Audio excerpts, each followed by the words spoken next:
Mnohí z nás si myslia, že vzdelávanie sa končí vo chvíli, keď opúšťajú školské lavice.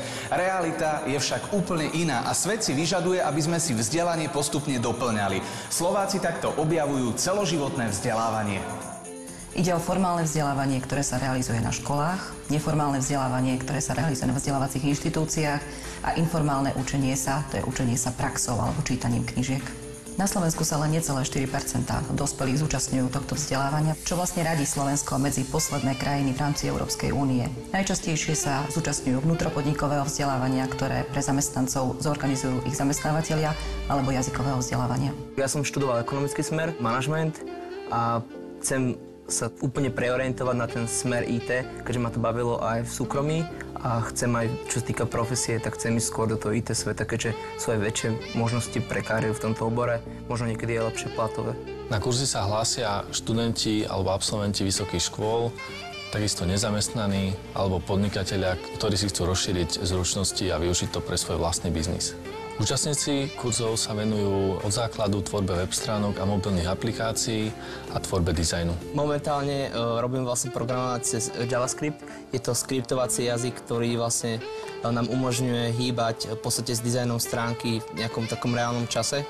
Viac ako 40% našich absolventov ostáva pracovať v IT sektore, či už vo forme zamestnania, alebo realizujú svoj vlastný projekt.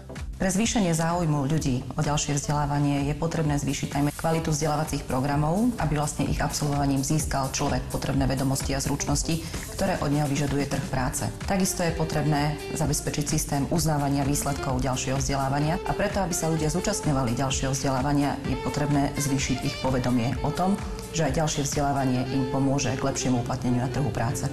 Záujem o celoživotné vzdelávanie má zvýšiť národný projekt Tvorba národnej sústavy kvalifikácií, ktorý ľuďom otvorí nové cesty získania kvalifikácie.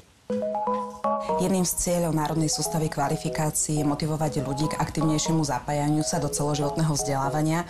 Chceme im ukázať, že vzdelávanie nie je strašiak, že to neznamená automaticky vrátiť sa do školských hlavíc, ale že človek sa učí celý život napríklad prostredníctvom práce, prostredníctvom svojich koničkov a Národná sústava kvalifikácií umožní ľuďom formálne overiť a uznať takéto vzdelávanie.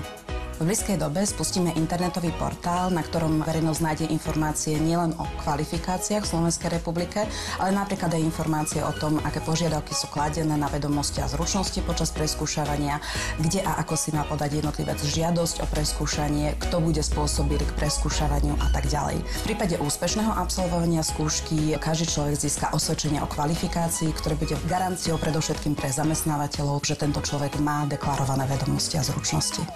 Vďaka Národnej sústave kvalifikácií sa budeme ďalej vzdelávať a súčasne zvyšovať našu kvalifikáciu.